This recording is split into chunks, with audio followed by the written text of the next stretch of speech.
Hello मेरे प्यारे दोस्तों, नमस्कार सभी को। मैं अरुण यादव स्वागत करता हूं आपके अपने परिवार पाई एजुकेशन विद अरुण सर में। तो दोस्तों, जैसा कि आपको पता है कि हम लोग प्रैक्टिस सेशन इस चैनल पे मैथमेटिक्स की प्रैक्टिस सेशन कर रहे हैं यूपी ट्रिपल एस सी पेट 2022 के। ठीक है, इस प्रैक्टिस सेशन में हम लोग इम्पॉर्टेंट क्वेश्चंस को डिस्कस कर रहे हैं जो आपके एग्जाम्स में एक्सपेक्टेड हो सकते हैं। बहुत ही इंपॉर्टेंट क्वेश्चंस को यहाँ पे हम लोग डिस्कस कर रहे हैं विथ बेस्ट एक्सप्लेनेशन के साथ। तो दोस्तों, अगर आप हमारे चैनल पे नए हैं तो प्लीज़ हमारे चैनल को ज़्यादा से ज़्यादा सब्सक्राइब करेंगे, अपने दोस्तों में शेयर करेंगे, और अगर वीडियो पसंद आती है तो वीडियो को लाइक करेंगे। ठीक है, तो आइए आज का सेशन, ये डिमांड था कि टॉपिक वाइज प्रैक्टिस सेशन यहाँ पे हम लोग शुरू करें, तो इसलिए इस चीज़ को ध्यान में रखते हुए आज से हम लोग topic wise practice sessions questions को डिस्कस करने वाले हैं। और आज आपके लिए 10 इम्पॉर्टेंट क्वेश्चंस मैं लेकर आया हूँ, और वो जो इम्पॉर्टेंट क्वेश्चंस हैं वो नंबर सिस्टम से रिलेटेड क्वेश्चंस हैं। ठीक है, तो संख्या पद्धति, जैसा कि आपको पता है, नंबर सिस्टम पहला आपका चैप्टर है और बहुत ही इम्पोर्टेंट रोल प्ले करता है किसी भी एग्जाम में। 2 से 3 क्वेश्चन आपको 100% किसी भी एग्जाम्स, चाहे आप जो भी एग्जाम्स दे लें, उन सभी एग्जाम्स में पूछे जाते हैं। संख्या पद्धति, संख्या पद्धति। ठीक है, तो इस चैप्टर से हम लोग इम्पॉर्टेंट क्वेश्चंस को डिस्कस करेंगे, और आज हम लोग 10 इम्पॉर्टेंट क्वेश्चन को डिस्कस करने वाले हैं। तो इस चीज़ को आप ध्यान रखेंगे। ठीक है, तो आइए शुरू करते हैं आज की अपनी क्लास, और इस क्लास को आप ज़्यादा से ज़्यादा अपने दोस्तों में शेयर करेंगे। ठीक है, तो चलिए, पहला आपके पास क्वेश्चन है, क्वेश्चन नंबर 1। क्वेश्चन नंबर 1 है बेटा, वो क्वेश्चन है कि दो अभाज्य संख्याओं, एलसीएम और एचसीएफ से रिलेटेड ये क्वेश्चंस हैं। दो अभाज्य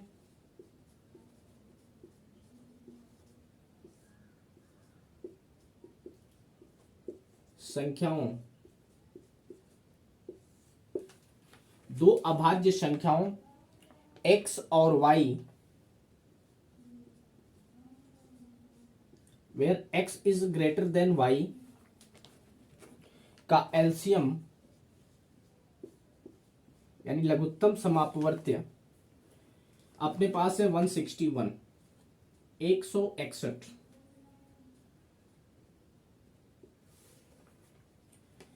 है। तो आपसे पूछा हुआ है, तो बताइए 3y माइनस एक्स की वैल्यू क्या होगी। 3y माइनस एक्स, इसका मान क्या होगा। ठीक है, अपने पास 4 ऑप्शन है। Option number A -2, option number B -1, option number C अपने पास 1 है, और ऑप्शन नंबर डी है 2। तो आपके पास 4 ऑप्शन है, और ये 4 ऑप्शन आपके सामने है। इसी 4 ऑप्शन में से कोई एक आपका ऑप्शन सही है, और वही सही ऑप्शन को आपको चूज करना है। ठीक है, तो शुरू करें। इस क्वेश्चन को आप सॉल्व करिए, वीडियो को पॉज करके बिल्कुल अपने आप से इस क्वेश्चन को सॉल्व करने का प्रयास करेंगे, उसके बाद ही इस क्वेश्चन का सोल्यूशन देखेंगे। तो बहुत ही आराम से इस क्वेश्चन को हम लोग सॉल्व करने वाले हैं, बिल्कुल आसान तरीके से। अपने पास दे रखा है बेटा क्वेश्चन नंबर 1 की दो अभाज्य संख्याएं हैं x और y, जहां पे जो x है वो ग्रेटर देन y है।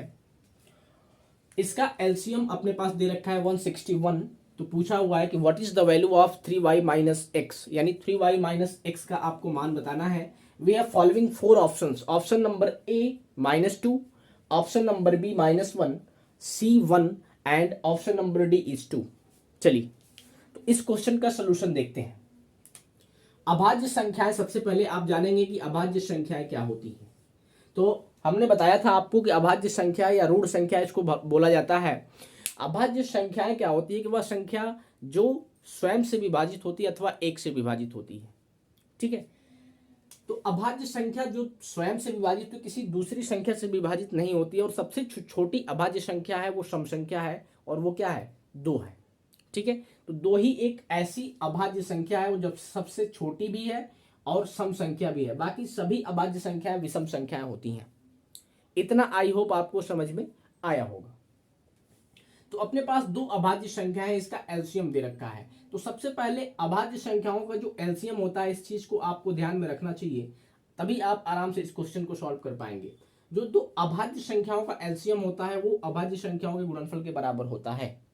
अगर मान लो 2 अभाज्य संख्याएं x और y हैं, तो इसका जो एलसीएम होगा अपने पास बेटा वो x इंटू वाई होगा।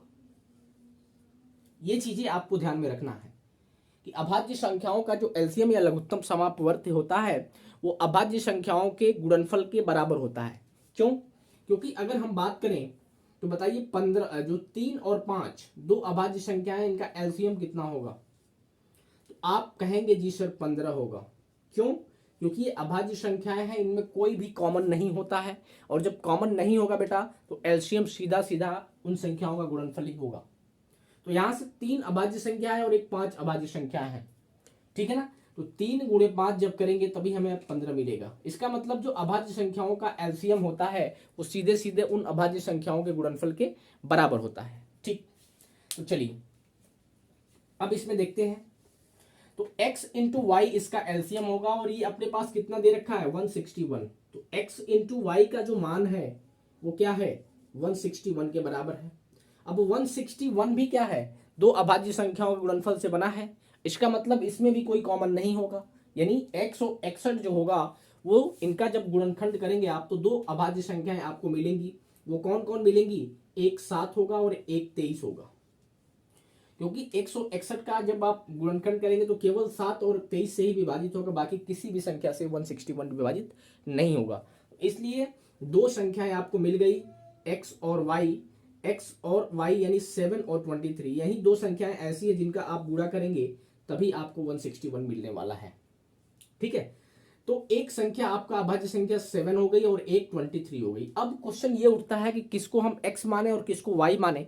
तो आपको क्वेश्चन में डायरेक्ट मेंशन दे रखा है कि x की जो वैल्यू है y से बड़ी है। इसका मतलब 23 और 7 में कौन बड़ा है, 23 बड़ा है। इसलिए जो x का अपने पास मान होगा बेटा वो 23 होगा, और y जो होगा वो 7 होगा। ठीक है, तो आपको मान किसका निकालना है, 3y माइनस एक्स का। तो 3y की जगह पे आप 7 रखेंगे और x की जगह पे क्या रखेंगे 23 रखेंगे। तो इसका जो मान होगा 3y माइनस एक्स का वो 3 इंटू 7 माइनस एक्स की वैल्यू 23 हो जाएगी। तो यहाँ से 21 माइनस 23 यानी कितना आया अपने पास माइनस में 2। तो आपके पास -2 कौन से ऑप्शन में है, तो option number A is right answer of this question. ठीक है, तो सवाल बहुत ही आसान था, बस थोड़ा सा आपको ये पता होना चाहिए कंसेप्ट कि क्या कंसेप्ट होता है रूट संख्याएं यानी अभाज्य संख्याओं का। ठीक है, तो आई होप ये सवाल आपको बहुत ही अच्छे तरीके से समझ में आया होगा। आगे बढ़ते हैं इस सवाल को। अगला क्वेश्चन है अपने पास, अगला क्वेश्चन नंबर 2। क्वेश्चन नंबर 2 ये कह रहा है, सॉरी, क्वेश्चन नंबर 2 ये है, यदि x एक लघुत्तम संख्या है। क्वेश्चन नंबर 2 ये है कि यदि x एक लघुत्तम संख्या है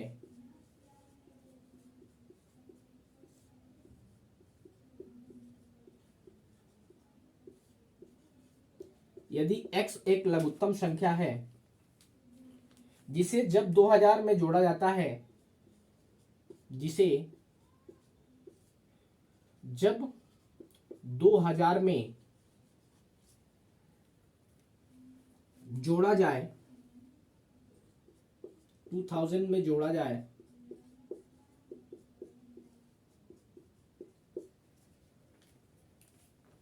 तो परिणामी संख्या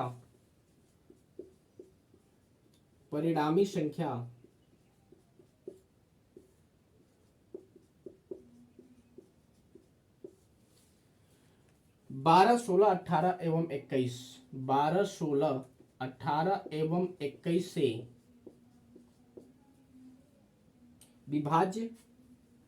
विभाजित हो जाती है, विभाजित हो जाती है। ठीक है, तो पूछ रहा है तो x के अंकों का योगफल क्या होगा, x के अंकों का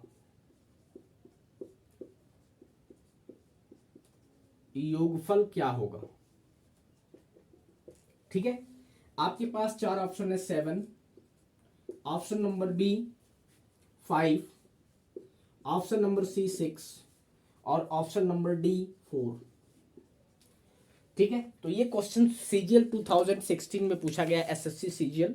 तो इस चीज को आप ध्यान रखें, बहुत ही बेहतरीन क्वेश्चन है और डायरेक्ट आपके एग्जाम्स में ये क्वेश्चंस देखने को मिल सकता है। ठीक है, तो आप इस क्वेश्चन को, वीडियो को पॉज करके और सॉल्व करने का प्रयास करेंगे। ठीक है, तो आइए देखते हैं इस सवाल का सॉल्यूशन क्या होगा। सबसे पहले तो इस क्वेश्चन को समझेंगे कि क्या क्या रहा है। यदि x एक लघुत्तम मतलब छोटी संख्या है जिसे जब 2000 में जोड़ा जाता है तो परिणामी जो संख्या मिलती है, यानी 2000 प्लस x, अपने पास जो परिणामी संख्या होगी वो क्या होगी, 2000 प्लस x होगी। परिणामी संख्या इन संख्याओं से क्या हो जाती है, विभाजित हो जाती है। ठीक है, तो x के अंकों का योगफल, ये क्वेश्चन थोड़ा सा आपको डिफिकल्ट कर रखा है, पूरा सॉल्व करना पड़ेगा। अदरवाइज अगर संख्या पूछती कि x का मान क्या होगा या x की संख्या क्या होगी, यहाँ पे पूछ रखा है x के अंकों का योगफल, जिससे थोड़ा सा टिपिकल क्वेश्चन बना दिया है। ठीक है, मेंस में क्वेश्चन पूछा गया है एसएससी सीजीएल 2016 में। ठीक है, तो मेंस का क्वेश्चन है, इसका मतलब कुछ ना कुछ इसमें बात होगी, तो बिल्कुल भी आप परेशान नहीं होंगे। ऐसे भी ये क्वेश्चन पूछ सकता है कि x का मान क्या होगा, वो लघुत्तम संख्या न्यूनतम संख्या क्या होगी, यानी x का मान आपसे पूछ सकता है। तो x का मान पूछेगा तो डायरेक्ट आप ऑप्शन के थ्रू जाएंगे और आप इसका आंसर बता देंगे कि अगर वो जो संख्या होगी वो किससे विभाजित होगी, 12 से भी विभाजित होगी, 16 और 18 और 21 तीनों से विभाजित, यानी 3 और आपका 4। यहाँ पे 12 से विभाजित कब होगी, जब 3 से विभाजित होगी और 4 से विभाजित होगी, तो उससे आप चेक कर सकते हैं और जो ऑप्शन आपका मिलेगा वही आंसर हो जाएगा। तो चलिए इस क्वेश्चन को थोड़ा सा सॉल्व करते हैं। ठीक है, अब देखिए जो क्वेश्चन कह रहा है अपने पास बेटा, वो जो परिणामी संख्या है वो किससे विभाजित है, यानी इससे विभाजित है। इसका मतलब इसका जो एलसीएम होगा वो परिणामी संख्या के बराबर होगा। ये 12, 16, 18 और 21, इसका आप एलसीएम निकालेंगे तो एलसीएम निकालेंगे कितना होगा, 6, 8, 9, 21, 3, 4, 9, 21, 3, 2, 9, 21, फिर 2 से आप इसको कटाएंगे, एलसीएम निकालना आई होप आपको आता होगा, तो आराम से इसको कर सकते हैं। 7, 3 और 7 आपका हो जाएगा, तो 2 दूनी 4 दूनी 8 दूनी 16 तिया 48 और 48 गुणे 21 कितना होगा, 48, 2 8 16, 2 4 96, 8 6 4 10, 1008। ये क्या होगा, एलसीएम होगा इसका। ठीक है, तो 1008 इसका एलसीएम होगा, या तो यह 1008 होगा, अदरवाइज इसका कुछ ना कोई मल्टीपल होगा, संख्या होगी। ठीक है, तो चूंकि 2000 इसमें इसको जोड़ने पर यह संख्या प्राप्त हो रही है, इसका मतलब 2000 से वो संख्या क्या होगी, ज्यादा होगी।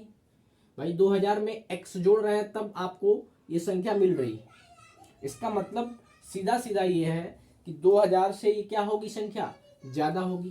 तो इसका कोई ना कोई मल्टीपल लेते हैं, यानी 1008 का अगर मल्टीपल बात करें तो अपने पास कितना हो जाएगा, 2 से अगर मल्टीप्लाई करें तो 0, 2016, तो ये संख्या 2016 2000 से बड़ी है, इसलिए यही संख्या हो सकती है। ठीक है, तो 2016 वो संख्या है जिसमें x को जोड़ने के बाद प्राप्त है, और 2016 जो है वो इन तीनों से क्या, चारों से क्या है, विभाजित है। आप चेक भी कर सकते हैं। ठीक है, इतना समझ में आया। इसका मतलब 2000 प्लस x किसके बराबर है, 2016 के बराबर है। कह तो रहा है कि x को वह लघुत्तम संख्या जिसमें 2000 में जिसको जोड़ने पर वह इन संख्या से विभाजित है, यानी इन संख्या से विभाजित कब होगी, जब इसका एलसीएम के बराबर आएगा। एलसीएम हमने निकाला 1008 आ रहा था, चूंकि 2000 से छोटा आ रहा है, कहीं ना कहीं ये 2000 से ये संख्या जो होगी वो बड़ी होगी, इसलिए इसका कुछ कोई ना कोई अभाज्य गुणनखंड होगा, या फिर कोई गुणनखंड होगा, या अपवर्त होगा, कोई मल्टीपल होगा, कह सकते हैं। तो यहाँ से x का जब मान निकालेंगे वो हो जाएगा 2016 माइनस 2000। तो x की वैल्यू आ जाएगी अपने पास कितना, 16। 2016 में से 2000 माइनस करेंगे तो 16 आ जाएगा, ये संख्या हो गई। ठीक है, तो ये संख्या कितनी आ गई, 16 आ गई। चूंकि अंकों का योगफल आपसे पूछ रखा है तो इसलिए अंकों का जो योगफल होगा 16 का बेटा, वो अपने पास 1 + 6 यानी कितना होगा, 7 होगा। तो आपके पास 4 ऑप्शन है, 4 ऑप्शन में कौन सा सही होगा, तो आपके पास जो ऑप्शन नंबर ए है 7 वही सही होगा। ठीक है, तो आई होप ये सवाल समझ में आया होगा। सबसे पहले इस संख्या विभाजित है, इसका मतलब चारों से, इसका मतलब इसका एलसीएम होगा या फिर उसका कोई ना कोई मल्टीपल होगा वो संख्या, तभी विभाजित होगी। तो हमने एलसीएम निकाला 1008 आया, क्योंकि 1008 इससे छोटा है और हमें इससे बड़ा लेना है, क्योंकि 2000 में x जोड़ रहे हैं तब वो संख्या विभाजित हो रही है इससे। इसका मतलब कहीं ना कहीं 2000 से वो संख्या क्या है, बड़ी है, इसलिए उसका कोई मल्टीपल लेंगे। तो 2 से मल्टीप्लाई किया हमने तो 2016 मिला। जो देख रहे हैं 2000 से 2016 बड़ा है, क्योंकि न्यूनतम संख्या आपसे पूछा हुआ है यहाँ पे, इसलिए हम छोटी से छोटी संख्या लेंगे। अब तीसरा मल्टीपल नहीं ले सकते, क्योंकि तीसरा मल्टीपल लेंगे तो बड़ी हो जाएगी। न्यूनतम पूछा हुआ है, क्वेश्चन में मेंशन कर रखा है, इसलिए हम दूसरा मल्टीपल ले रहे हैं। तो 2016 x का जो मान आएगा अपने पास बेटा वो 16 के बराबर आ जाएगा। इसके अंकों का योगफल पूछा है तो 1 + 6 7 के बराबर होगा। ठीक है, तो आई होप ये सवाल आपको अच्छे से समझ में आया होगा। चलिए आगे बढ़ते हैं हम लोग। अगला क्वेश्चन नंबर 3।